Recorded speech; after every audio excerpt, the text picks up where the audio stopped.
Welcome to our continuing series, Questions and Answers for a World in Crisis. Meditation, Part 2, from Sri Aurobindo. The best thing to do is to realize that the thought flow is not yourself. It is not you who are thinking, but thought that is going on in the mind. It is Prakriti with its thought energy that is raising all this whirl of thought in you, imposing it on the Purusha. You, as the Purusha, must stand back as the witness, observing the action, but refusing to identify yourself with it. The next thing is to exercise a control and reject the thoughts, though sometimes by the very act of detachment, the thought habit falls away or diminishes during the meditation, and there is a sufficient silence, or at any rate a quietude, which makes it easy to reject the thoughts that come and fix oneself on the object of meditation. The mind, when it is not in meditation or in complete silence, is always active with something or other, with its own ideas or desires, or with other people, or with things, or with talking, etc. Again, Sri Aurobindo in another passage. That is not called meditation. It is a divided state of consciousness. Unless the consciousness is really engrossed and the surface thoughts are only things that come across and touch and pass, it can hardly be called meditation, dhyana. I don't see how the inner being can be engrossed while whole thoughts and imaginations of another kind are rambling about in the surface consciousness. One can remain separate and see the thoughts and imaginations pass without being affected. But that is not being plunged or engrossed in meditation. The ease and peace are felt very deep and far within, because they are in the psychic, and the psychic is very deep within us, covered over by the mind and vital.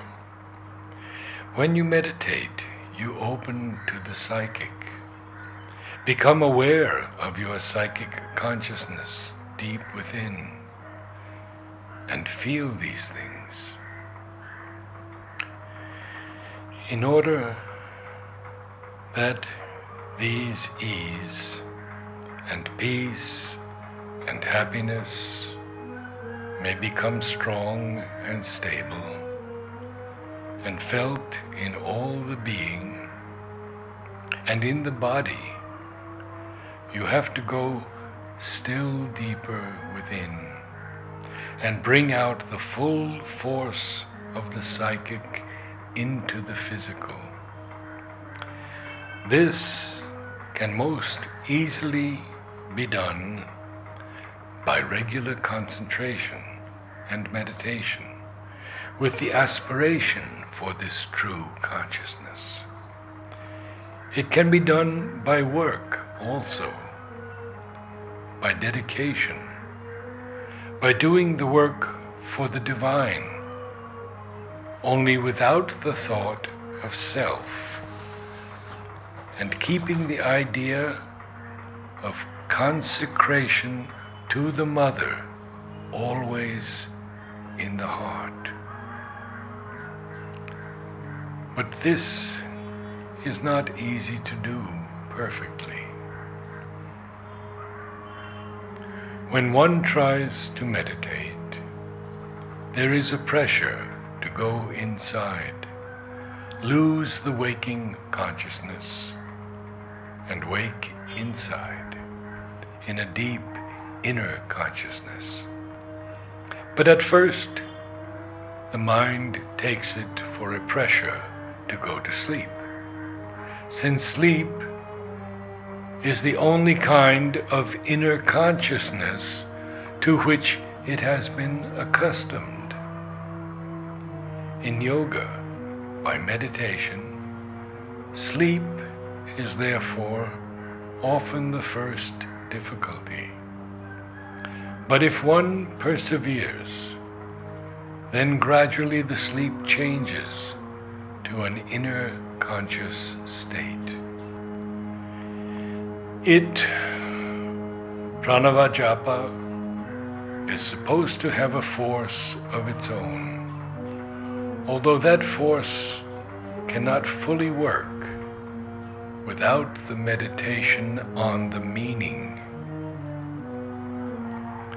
But my experience is that in these things there is no invariable rule, and that most depends on the consciousness or the power of response in the sadhak. With some, it has no effect. With some, it has a rapid and powerful effect, even without meditation. For others, the meditation is necessary for any effect to come. Again he writes, mantras come to many people in meditation. The sitting, motionless posture is the natural posture for concentrated meditation. Walking and standing are active conditions. It is only when one has gained the enduring rest and passivity of the consciousness that it is easy to concentrate and receive when walking or doing anything. A fundamental passive condition of the consciousness gathered into itself is the proper poise for concentration. And a seated, gathered immobility in the body is the best position for that. It can be done also lying down, but that position is too passive, tending to be inert rather than gathered. This is the reason why yogis always sit in an asana. One can accustom oneself to meditate walking, standing, lying, but sitting is the first natural position. The growth out of the ordinary mind into the spiritual consciousness can be effected either by meditation, dedicated work, or bhakti for the divine. This is the karma yoga laid down in the Gita as I have developed it for the integral spiritual life. It is founded not on speculation and reasoning, but on experience. It does not exclude meditation, and certainly does not exclude bhakti. For the self-offering to the divine, the consecration of all oneself to the divine, which is the essence of this karma yoga, are essentially a movement of bhakti. Only it does exclude a life-fleeing, exclusive meditation or an emotional bhakti shut up in its own inner dream, taken as the whole movement of the yoga. One may have hours of pure, absorbed meditation, or of the inner, motionless adoration and ecstasy, but they are not the whole of the integral yoga. I have never put any ban on bhakti. Also, I am not conscious of having banned meditation either at any time. The including of the outer consciousness in the transformation is of supreme importance in this yoga. Meditation cannot do it. Meditation can deal only with the inner being. So work is of primary importance. Only it must be done with the right attitude and in the right consciousness. Then it is as fruitful as any meditation can be. Work by itself is only a preparation. So is meditation by itself. But work done in the increasing yogic consciousness is a means of realization as much as meditation is. I have not said, I hope, that work only prepares. Meditation also prepares for the direct contact. If we are to do work only as a preparation and then become motionless, meditative ascetics, then all my spiritual teaching is false, and there is no use for supramental realization or anything else that has not been done in the past. The ignorance underlying this attitude is in the assumption that one must necessarily do only work or only meditation. Either work is the means or meditation is the means, but both cannot be. I have never said, so far as I know, that meditation should not be done. To set up an open competition or a closed one between work and meditation is a trick of the dividing mind and belongs to the old yoga.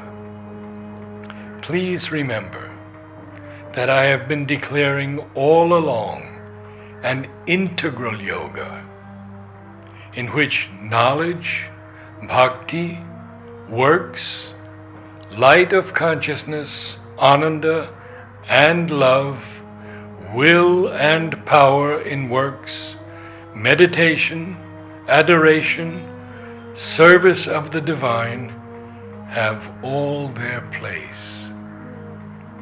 Meditation is not greater than yoga of works, nor works greater than yoga by knowledge, both are equal. You forget that men differ in nature, and therefore each will approach the sadhana in his own way. One through work, one through bhakti, one through meditation and knowledge. And those who are capable of it, through all together. You are perfectly justified in following your own way. Whatever may be the theories of others, but let them follow theirs. In the end, all can converge together towards the same goal.